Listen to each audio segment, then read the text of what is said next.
Left on our own, we can't approach God. We can't stand before the presence of God. We need an introduction. We need someone to bring us before the presence of God. And in our verse, the one who gave us the introduction before the very presence of God is the Lord Jesus Christ Himself. Because left on our own, we who are vile, we who are corrupted, we who are polluted sinners can't boldly approach God. And here Paul reminds us that because of our faith in the Lord Jesus Christ, and that by believing in Him we were justified, we have been formally introduced to the very presence of God.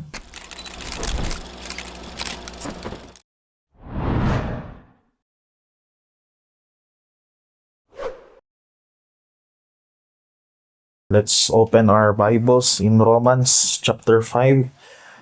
I'll be reading once again these verses regarding the blessings of being justified by faith. I'll be reading from the English Standard Version, Romans chapter 5 verse 1. Therefore, since we have been justified by faith, we have peace with God through our Lord Jesus Christ.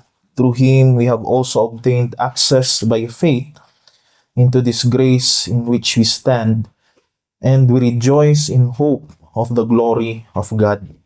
Not only that, but we rejoice in our sufferings, knowing that suffering produces endurance, and endurance produces character, and character produces hope. And hope does not put us to shame, because God's love has been poured into our hearts through the Holy Spirit, which He has given, which has been given to us. For while we were still weak, at the right time, Christ died for the ungodly. For one will scarcely die for a righteous person, though perhaps for a good person one would dare even to die. But God shows His love for us in that while we were still sinners, Christ died for us. Since therefore we have now been justified by His blood, much more shall we be saved by Him from the wrath of God. For while we were enemies, we were reconciled to God by the death of His Son. Much more now that we are reconciled shall we be saved by His life. More than that, we also rejoice in God through our Lord Jesus Christ, through whom we have now received reconciliation. Tayo po'y manalangin. Father, we thank you for your word na amin po muling pag-aaralan sa umagang ito. Father, continue to remind us that despite how the world presents that Christians should seek for more blessings from you, na may mga katuruan na kulang ang mga pagpapala na natatanggap ng isang mananampalataya, that he still needs to seek after more blessings from you. Some believers are overwhelmed by trials, by sufferings in this life. But Lord, your word reminds us today of these blessings that we have now received, that most oftentimes we take for granted. Most oftentimes we forget how rich these blessings are that you had already given us, knowing that we are now made righteous before your sight, O God. Father, guide us. May your name be glorified, be lifted up this morning. This is our prayer in Christ's most precious name. Amen. Nung nakaraang linggo, we learned of the first blessing of being justified, and the first blessing is peace with God. Ang ating sa pamamagitan ng pananampalataya natin sa Panginoong Hesukristo, tayo ay naging matuwid sa harapan ng Diyos. We who were once enemies of God, were now reconciled because of our faith, and sa kadahilan ng yon ay nagkaroon tayo ng kapayapaan sa Diyos. It speaks of our relationship with God, which was restored no, through our faith in Christ. This morning, the second blessing is found in verse 2a. No, ang pangalawang pagpapala ng pagiging matuwid natin sa harapan ng Diyos is that we have access to God. No, verse 2a reminds us every believer has access to God. Now, these blessings of being justified by faith is because of our faith in Christ. And the second blessing reminds us, no, ito ay napakalaki at blessed. We are blessed of having this privilege of access before God. No, in Esther chapter 4 verse 11, if you remember yung kwento ni Queen Esther, no, you will remember this scene wherein we can see her boldness in coming before the presence of King Ahasuerus. No, sa Esther 4:11, sabi niya, all the king's servants and the people of the provinces know that if any man or woman goes to the king inside the court without being called, there is but one law, to be put to death, except the one whom the king holds out the golden scepter so that he may live. And we know that after Esther ascended to the throne as queen, merong ginawang plot against the Jews. And the king unwittingly signed the decree that meant death for all of them, no, in the land of Persia. And si Mordecai, no, Esther's godly uncle, said na kailangan mong pumunta, no, sa presensya ng hari. It is necessary for you to go to the king and tell him what he had unwittingly done. No, Esther knew that that was a dangerous thing to do, because in the law ng mga Medes and Persians, no one could come before the presence of the king without first being summoned by him. No, hindi basta-basta na isang araw maisip mo na lang na ay punta nga ako sa hari. No, there needs to be a summon. Kailangang tawagin ka muna ng hari, no, before you can come before his presence. Because ang basta-basta na paglapit sa hari, it means death, no, kamatayan.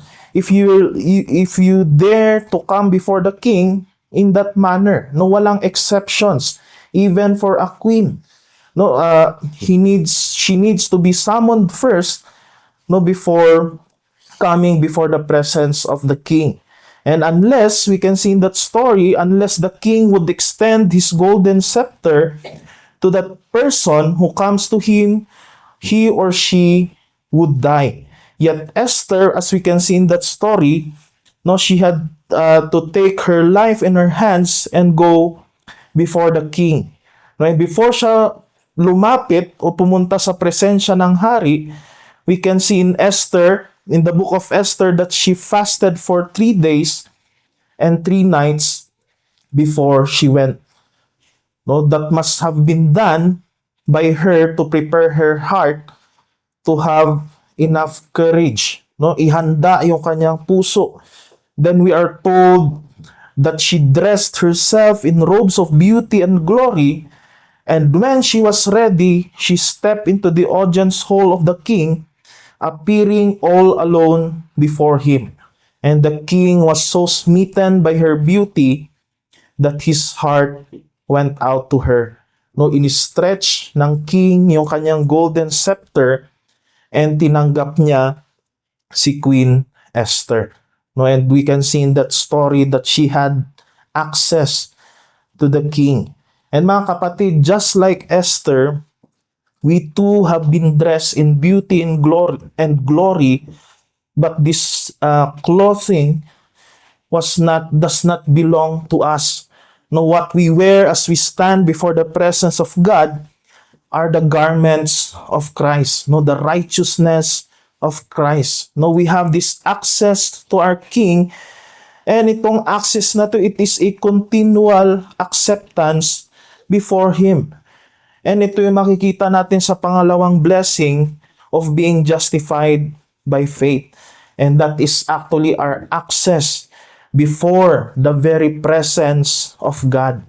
Let us remember mga kapatid, in the Old Testament, there is impossibility of access to God. No, hindi basta-basta ang paglapit sa presensya ng Panginoon. If we look back at history, the best thing that Adam and Eve experienced was unlimited access to God. They had fellowship with God. They walked with Him in the Garden of Eden. They enjoyed communion with Him, but that all changed when they disobeyed the command of God never to eat of the forbidden fruit. No, sa moment na yon, they realized when they disobeyed God, they realized their nakedness, they realized they saw their guilt, and as a result, nagtago sila no sa presensya ng Panginoon, even trying to make clothing out of leaves no to hide their shame. But we can see that God was still gracious, for He provided animal skin to be their clothing, pero yung communion that they once enjoyed with God ay nawala na. No, nagbago na ang lahat, because at that very moment they are now sinners, no, making it impossible for them to approach the holy God. No, they were even banished from the Garden of Eden. And Adam and Eve were then spiritually separated from God because of their sin. No, again, yung communion with God that they once enjoyed ay nawala na. And in the Old Testament, no, access to God, as we can see in Israel's history, was unthinkable. No, hindi basta-basta, because but because of God's grace and mercy, He still grants access, pero sa limitadong paraan. No, we can see that first sa time ni Moses. No, it was only granted to Moses no during the wilderness journey. Dahil alam ng mga Israelita that to see God face to face means death. In Exodus 19 verse 9, we see that we can see here that God came down to Mount Sinai to give His commandments to Moses. Na ito yung ibibigay at the same time ni Moses sa mga Israelites. And doon pa lang sa Mount Sinai, nagbigay na ng warning ang Panginoon kay Moses. Huwag mong hahayaan ang mga Israelita to set their foot on the mountain, or else they will die. Because at Mount Sinai, no, bumaba ang presensya ng Panginoon to meet with Moses. That ground became sacred, and He warned the Israelites never to set your foot on the mountain, or else you will die. But special grace was granted to Moses dahil nag-request siya kung maaari ay makita niya no yung presensya ng Panginoon. But in Exodus, we can see that he was only allowed to look on his back. No, yung likod lamang ng Diyos ang kanyang makikita.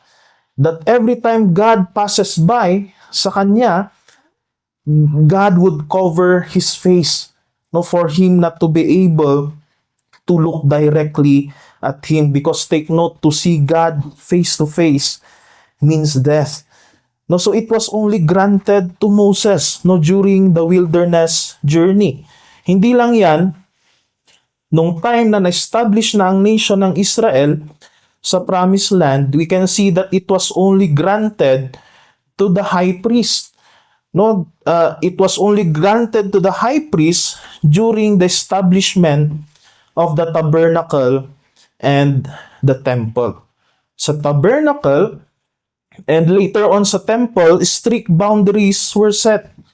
No, a Gentile, ang mga hintil, could only go into the outer confines of the temple or the tabernacle. Even yung mga regular priests can't enter the Holy of Holies. Tanging isa lamang ang makakalapit at makakapasok sa Holy of Holies, and that is the high priest. And he can only enter the Holy of Holies once a year. And there is even the danger of death if he enters unworthily. No, so ito yung uh, setting before. The Holy of Holies is a place that is windowless.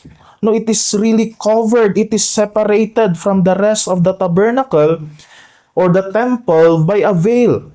There is a huge curtain made of fine linen. Nasa description ng scripture, it is of blue, purple, and scarlet yarn and embroidered with a gold cherubim.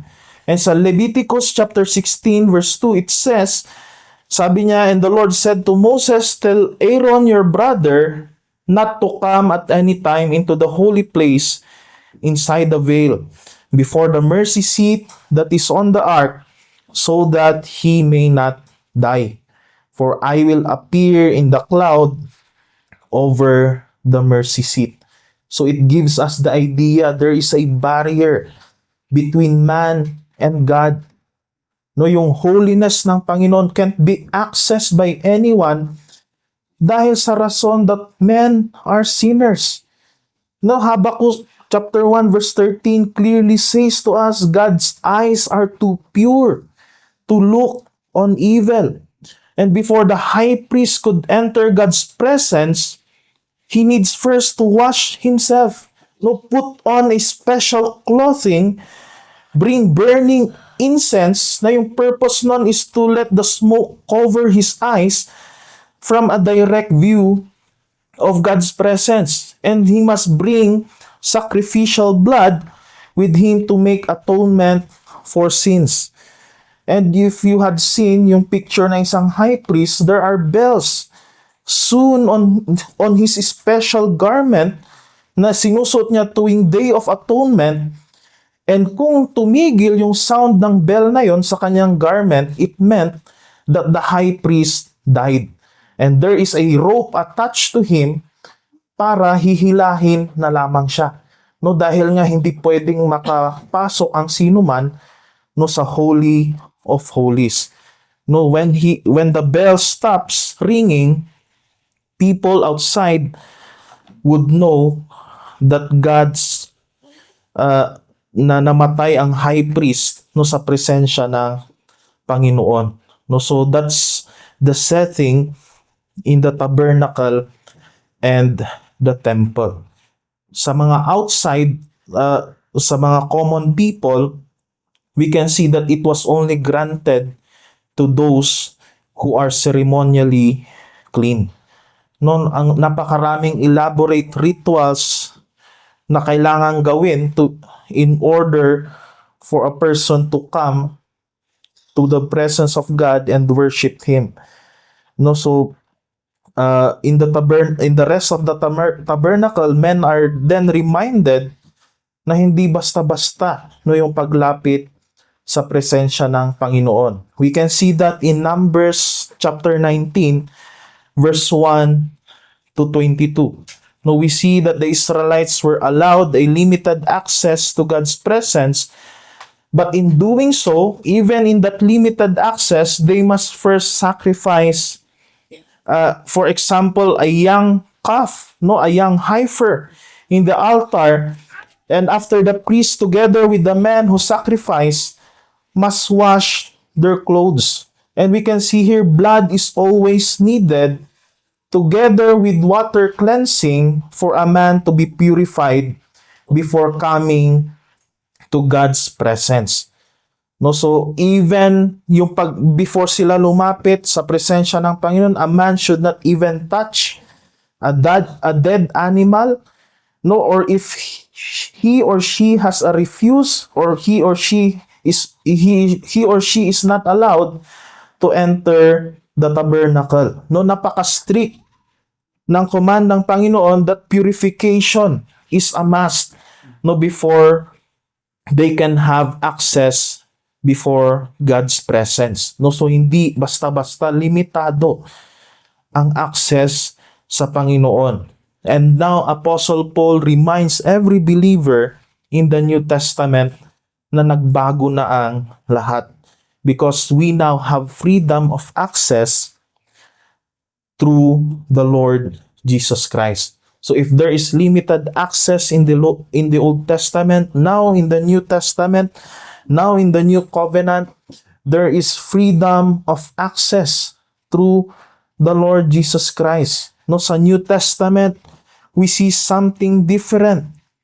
No, and our passage clearly shows that access to the very presence of God is now possible sa pamamagitan ng Panginoong Hesukristo. We all know yung napakalaking privilege, yung pakiramdam na you are given a privilege to sit at the table of honors. No, yung na mabigyan ka ng special seat na makatabi mo ang mga dignitaries.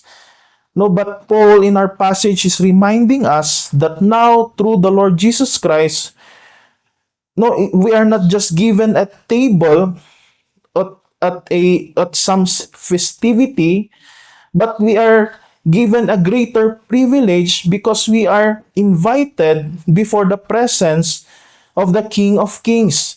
No, it is rather talking about us of being given intimate access into the private chambers of the King of the universe. Ito yung privilege na ipinapakita dito ni Apostle Paul.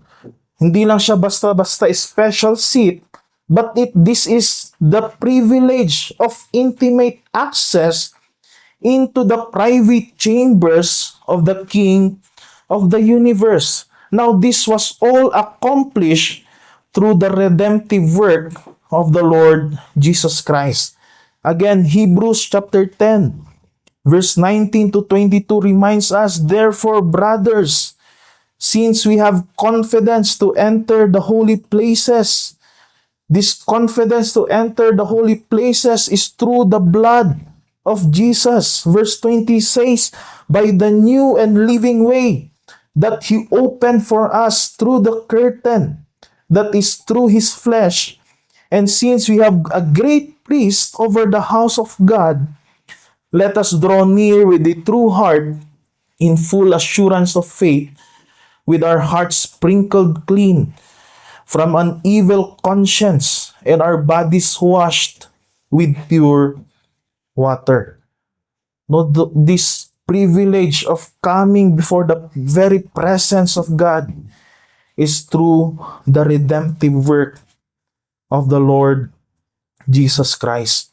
Hebrews 4:16, kaya nga ito yung encouragement sa atin, "Let us then with confidence draw near to the throne of grace, that we may receive mercy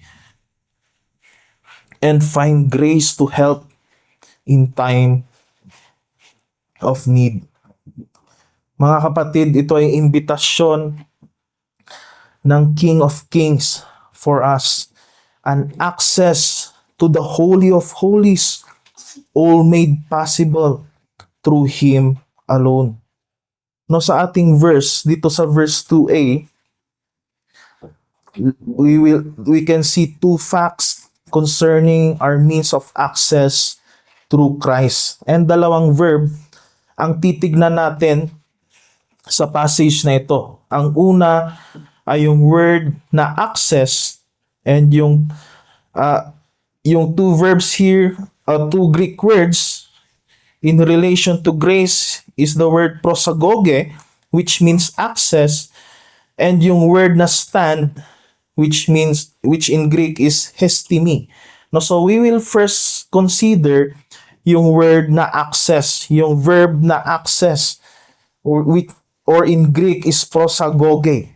No, and we can see here, access reminds us that it is Christ's finished work on the cross which grants our entrance to God's presence. No, yung verse na through Him we have also obtained access by faith into this grace, yung mas literal niya actually na translation sa Greek ay ito, no, through Him we have obtained our introduction into this grace which we have taken our stand. No, yung word actually na access sa original, yung fitting translation niya ay yung word na introduction. Bakit? For it actually acknowledges our unfitness to enter, that we need Christ to bring us before God. Si Warren Wiersbe, translate niya itong verse na ito this way. No, it is entrance to the king through the favor of another. And so ito yung pagpapala na pinapaalala sa atin ni Apostle Paul. Left on our own, we can't approach God. No, we can't stand before the presence of God. We need an introduction. We need someone to bring us before the presence of God. And in our verse, it reminds us, Paul reminds us the one who gave us the introduction before the very presence of God is the Lord Jesus Christ Himself. No, idinala tayo ng Panginoong Hesukristo sa mismong presensya ng Panginoon. Because as I have said a while ago, left on our own, we who are vile, we who are corrupted, we who are polluted sinners can't boldly approach God. And here Paul reminds us that because of our faith in the Lord Jesus Christ, and that by believing in Him we were justified, we have now been formally introduced or brought to the very presence of God. We have been formally introduced to the very presence of God. Now, to understand this, a picture is given to us in the book of Isaiah. Remember yung dilemma ni Isaiah in chapter 6 verse 5, "Woe is me, for I am lost. I am a man of unclean lips, and I dwell in the midst of a people of unclean lips, for my eyes have seen the King, the Lord of hosts." Isaiah was so terrified, even by being destroyed by God's holiness. Remember, Isaiah is a prophet of God. No, a holy man, a man of God, yet he was terrified of being destroyed by God's holiness, for he had seen the unworthiness of being in the presence of God. Pero manotice natin sa verse 6 to 7, we notice what an angel did to the prophet. Sabi niya sa verse 6, "Then one of the seraphim flew to me, having his hand a burning coal that he had taken with tongs from the altar. And he touched my mouth and said, Behold, this has touched your lips. Your guilt is taken away, and your sin atoned for." So here we see a foreign object, and in this case, a live coal had touched the mouth of the prophet, cleansing him and atoning for his sins. So here, God Himself was the one who reached out to the prophet and made his prophet worthy before His presence. The same picture ay makikita natin sa Hebrews 10 verse 19 to 22. No, na again, sabi niya doon, we have this confidence to enter the holy places by the blood of Jesus through His blood. No, ito yung idea dito. Paano tayo na-introduce sa presence, formally introduce sa presence ng Panginoon? It is through the blood of Christ. No, ito yung means upang tayo ay mailapit sa mismong presensya ng Diyos.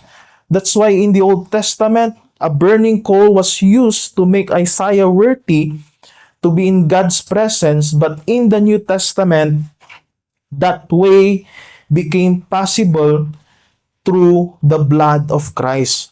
No, it was made possible through His flesh, no, through the flesh of Christ.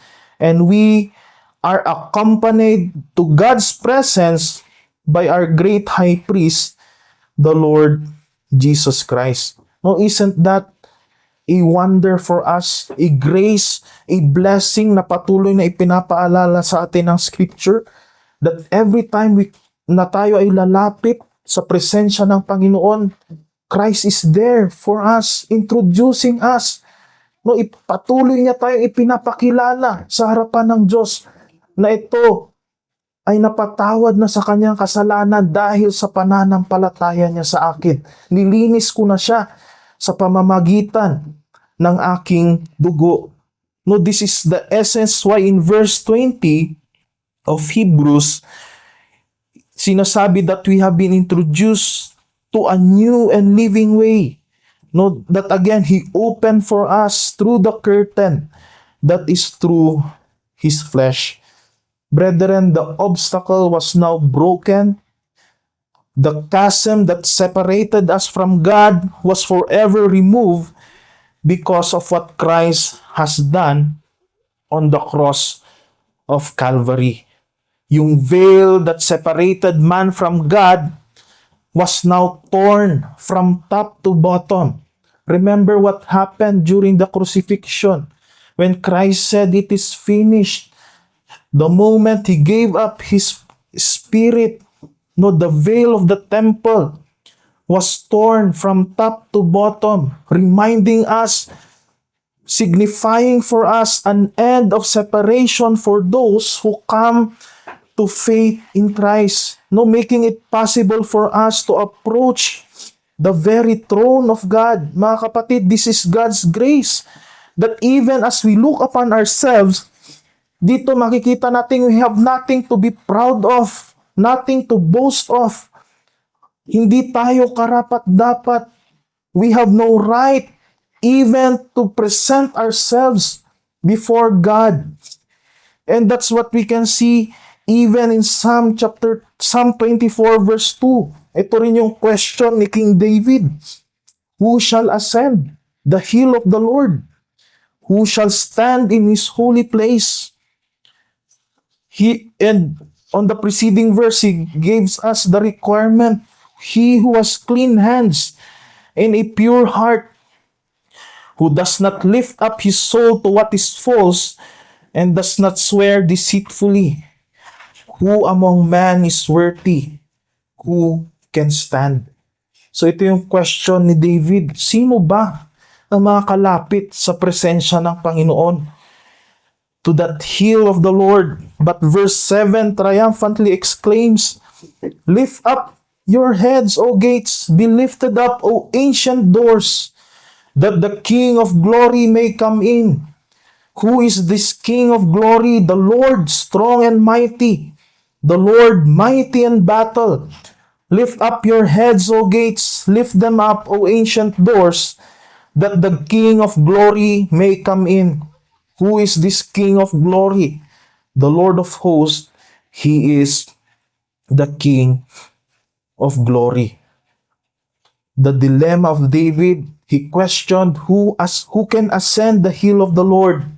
Who can stand in His holy place? Here we can see in verse 7, it is clear the only one who can enter is the King of glory. Sino yung King of glory? It is Christ. It is the Lord Jesus Christ entering triumphantly before the very gates, before the very presence of the Almighty, claiming His victory over death and over the power of Satan. No, itong passage na ito pinapakita sa atin here is one who has a right of access and entry, who after dealing with our sins, now introduces us, now presents us to God the Father. The scripture reminds us this is Christ, our great high priest, who is at the right hand of God. He is there as our advocate and mediator. Mga kapatid, this is the grace wherein we are standing even at this very moment. We have this freedom to come before God's presence, before His glorious throne through the Lord Jesus Christ. Ito ay grace para sa atin that we have received from God, from enemies deserving His wrath, we now receive pardon. And this wonderful privilege to come before God, alalahanin nyo, we did not earn this, nor are we worthy to receive it. Yet God still gave it to us. We, who were formerly under the law, are now brought into this saving grace through Christ. No, imagine that, from rebels, He now looks at us as His children. He now looks at us with favor. He hates sin, but now looks at us with favor through the Lord Jesus Christ. Mga kapatid, this is the access we have now, that we have been justified by faith through the Lord Jesus Christ. No, napakalaking pagpapala ng Panginoong Hesukristo ay patuloy kang sinasamahan, patuloy kang inintroduce, no, sa mismong presensya ng Panginoon. The second verb that we are about to look upon this morning is the word stand, o sa original is hestimi. No, it is through Christ's finished work.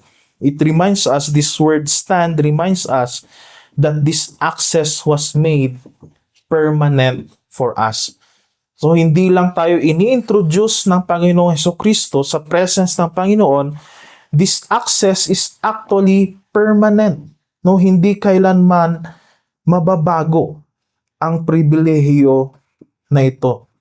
No, what a blessed privilege, again, to come before the very throne of God, no, to pour out our hearts' desire in accordance to His will, no, to have intimate fellowship with Him.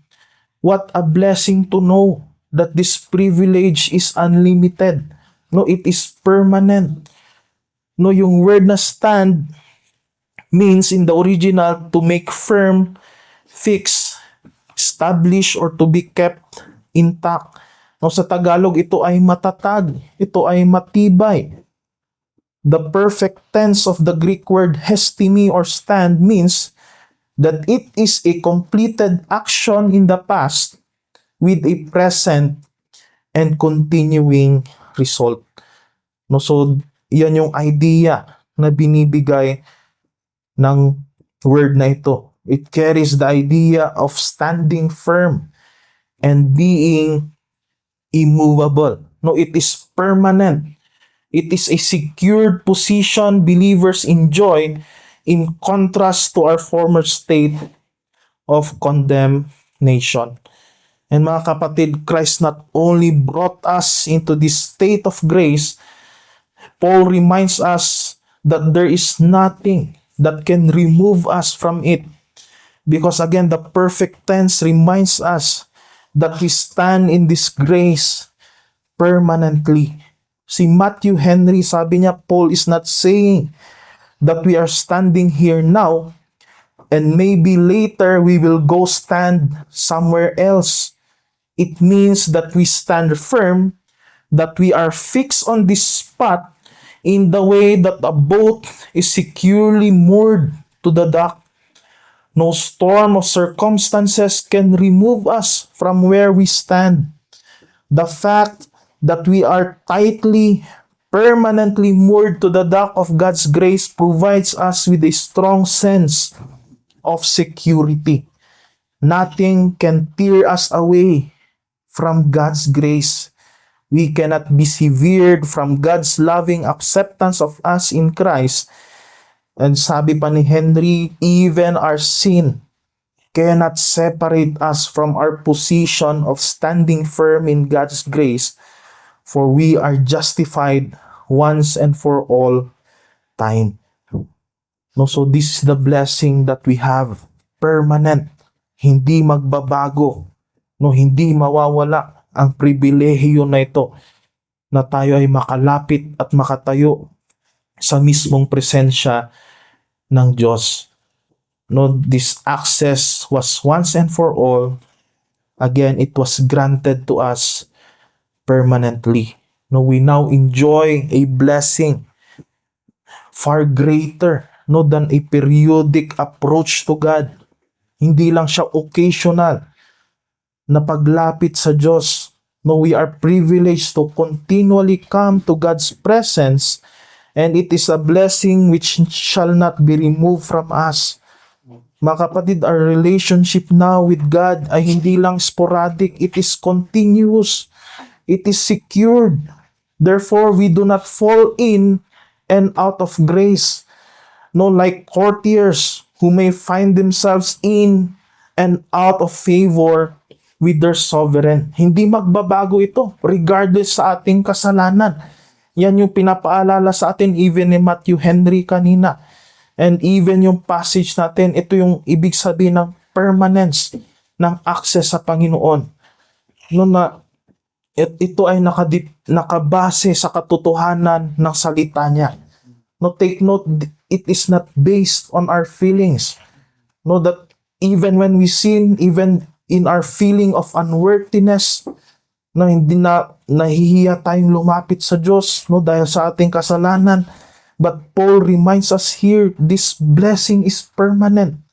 No, regardless of your sin, hindi mawawala ang pribilehiyo na yan.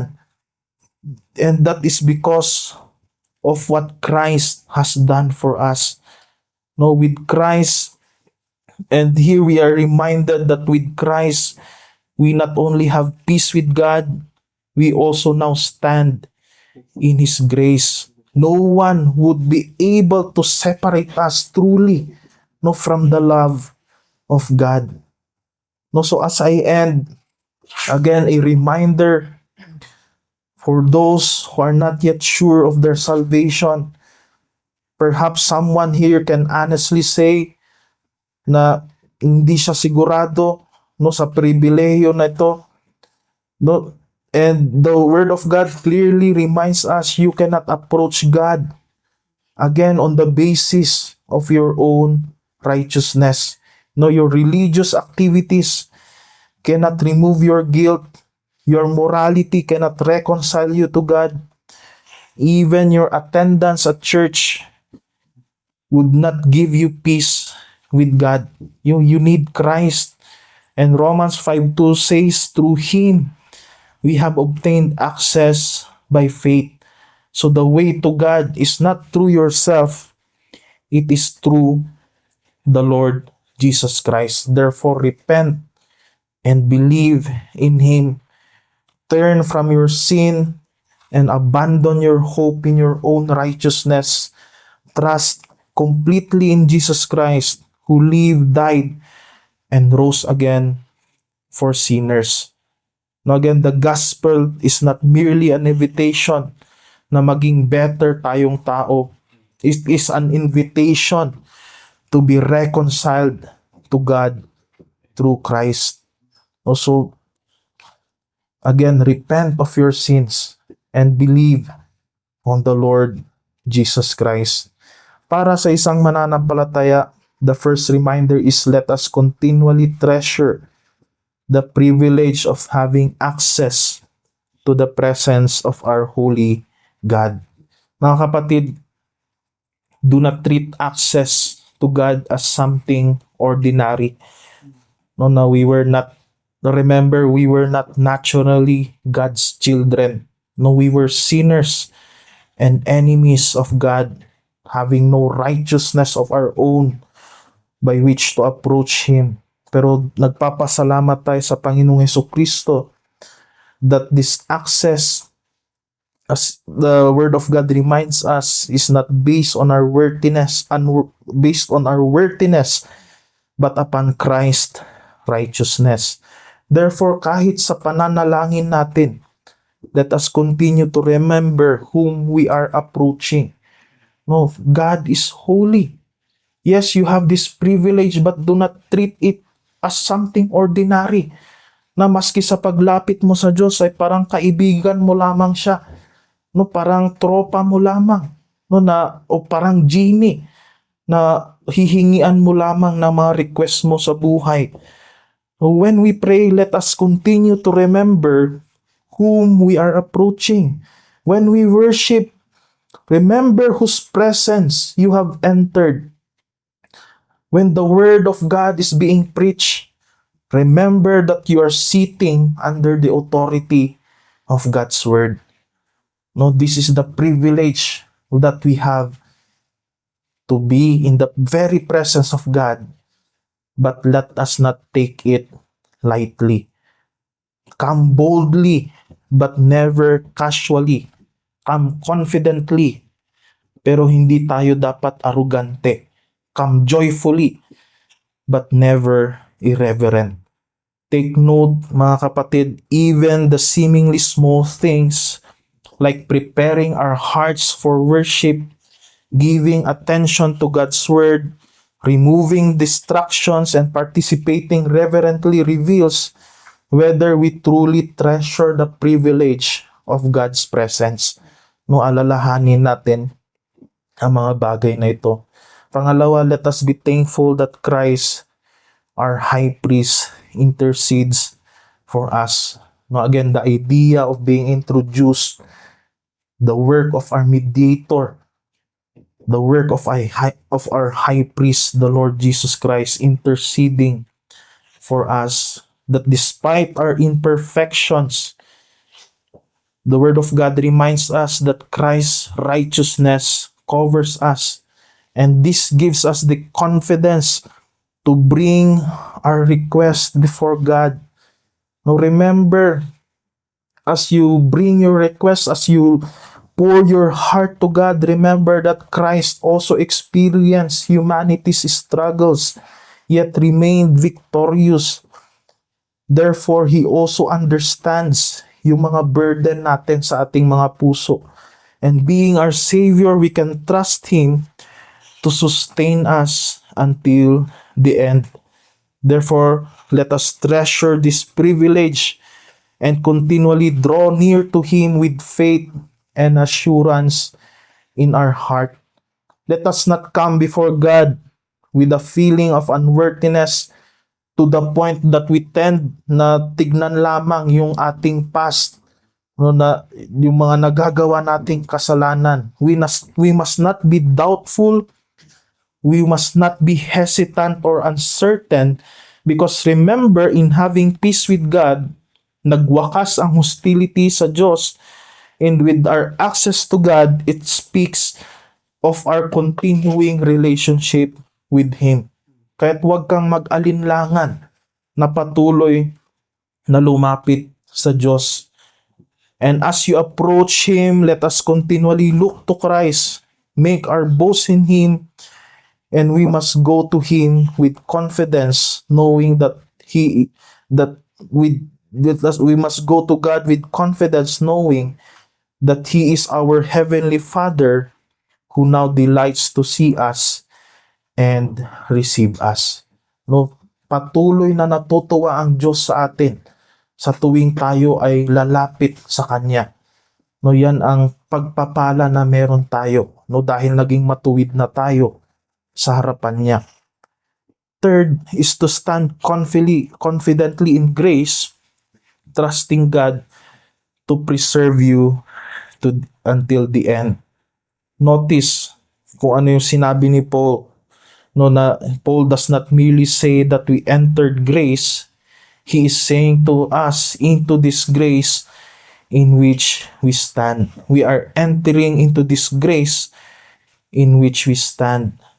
No, and it reminds us that the Christian life is not Christ saved me and now I must keep myself saved. Dapat ingatan ko ito. No, we stand in the same grace that justified us. Therefore, when we fail, do not despair as though God's grace has run out. When we are weak, do not think that you must sustain yourself. When you are struggling with sin, when you are struggling with your life, do not think that Christ has abandoned you. No, the God who justified you is also the God who preserves you. Take note, Jude 24. Now to Him who is able to keep you from stumbling and to present you blameless before the presence of His glory with great joy. Brethren, our salvation begins with grace. Patuloy itong napapaalala sa atin. It begins with grace, continues with grace, and will be brought to completion by God's preserving grace. From beginning to end, God is the one preserving us, helping us.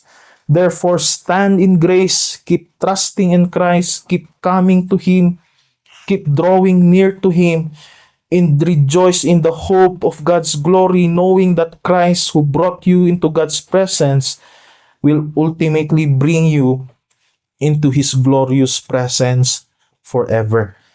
And next Sunday, ang mapag-aaralan natin ay yung pangatlong pagpapala, and that is the hope of glory, which is found in verse 2b.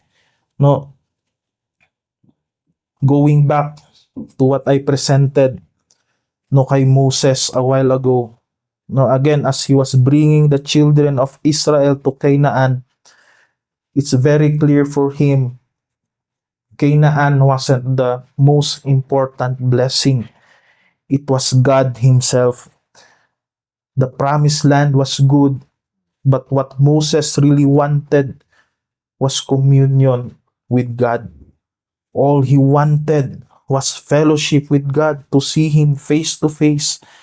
Mga kapatid, I hope that today we have been reminded once again to follow Moses' example, to desire God above all, and being then justified by faith, we have been introduced to a permanent access to God's presence. That's why may our fellowship then with God be our greatest desire. May we reflect even of what was said in the Westminster Shorter Catechism. The chief end of man is to glorify God and to enjoy Him forever. Tayo'y manalangin. Father, we thank you for your word. Thank you for reminding us sa umagang ito, sa pagpapala na meron kami, na kami ay makalapit sa inyong mismong trono. That this privilege of access before you is permanent. It is secured. It is sure, because it is grounded upon Christ's finished work on the cross. Father, help us to continually treasure ang pagpapala na ito. And may it be that our greatest desire is to know you more, to continually be in your presence and to enjoy it. Father, help us that may our greatest desire in this life ay ang patuloy na makilala ka sa aming mga buhay, at patuloy na magpasalamat sa pagpapala na kami ay makalapit sa inyong mismong presensya. Continue to guide us, O Lord, as we continue in our worship this morning. This is our prayer in Christ's most precious name. Amen.